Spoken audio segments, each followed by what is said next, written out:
Does body count matter? Let's get into it. Now, whether body count matters or not, it's not up to me. But today I want us to explore the concept of value. See, as society, we decide certain things are valuable and certain things are not based on how rare or how hard they are to obtain. Does that make sense? Okay, stay with me.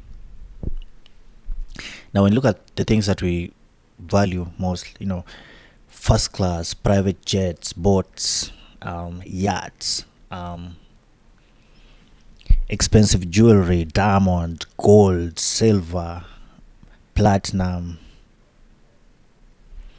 fast cars, Ferraris, Lamborghinis, all that stuff.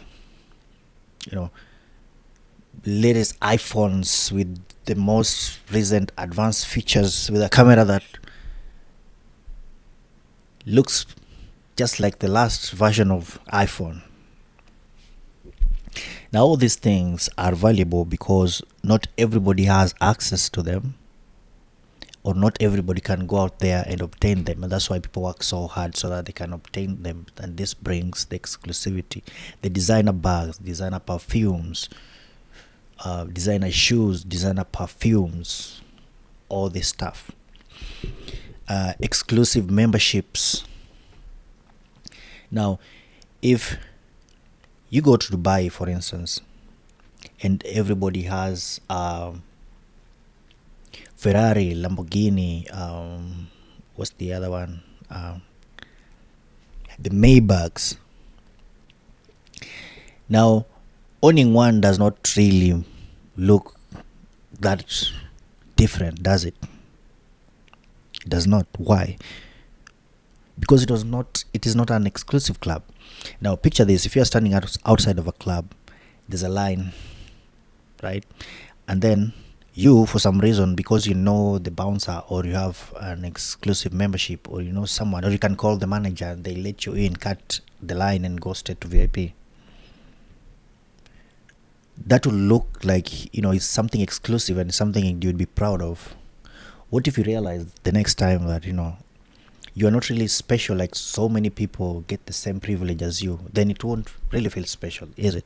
Right? If, let me say, a woman had a boyfriend, and this boyfriend tells her, I love you so much. As a woman, your boyfriend tells you, babe, I love you so much, and I'll get you the latest iPhone, or I'll get you a Mercedes. And he goes and buys you a Mercedes Benz, a new one, AMG. You'd be so excited, and you'll like the Mercedes, and you'd appreciate so much. What if 2 days later, still under the excitement, you realize that he has 2 other girlfriends, that one of them he bought a Lamborghini, the other one he bought a mansion in Miami. Now, your little Mercedes is not advisable to you. You look at it differently, right? Because the Mercedes didn't change, right? The Mercedes still has the same value.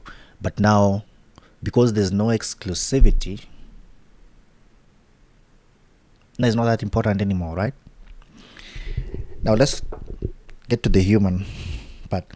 Let's say there's a very beautiful girl. She's the most beautiful girl, in town. And this girl works at a brothel, and men go there and pay her. Like, men who have had urges to have her have all gone there, and they've been able to pay something, $50, $100 or equivalent, just something. And she slept with 100 or 200 men, and is the talk of town, and people know this, and men can discuss and describe how sex with her feels. Do you think that woman is valuable in the community? She could be the most beautiful. Now, let's say there's another woman who's not as beautiful as her, but beautiful. Let's say in percentage terms, let's say 80% there. Let's assume that the other woman is 95% there in terms of looks.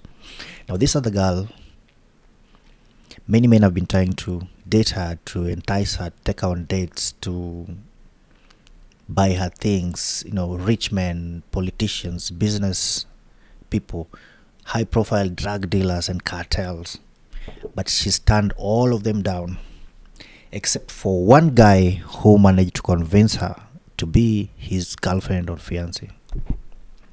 How do you think people look at that guy? Do they look at him the same way as one of the people who are lining up to pay for the hookah? Or do they look at him like, dude, how did you manage where everybody else has failed, including men of more influence than you? That guy automatically gets so much respect. Why? Because of exclusivity. Now, as a man, if you have a woman that everybody has access to, you might love her, you know, with all your heart. But the moment you realize that it's not only you and all these promises was all a fallacy, then you start looking at her different, you know. Look like she might not really be my woman, really. Right? So, in that regard, whether body count matters or not,